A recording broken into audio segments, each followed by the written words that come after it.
Have you ever noticed something while working in Excel?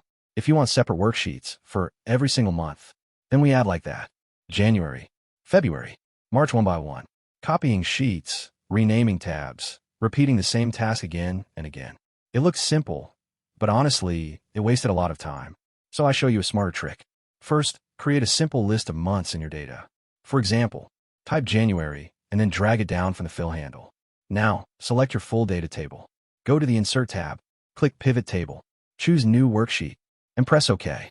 Now the Pivot Table Fields panel appears on the right side. Drag your month field into the Filters area.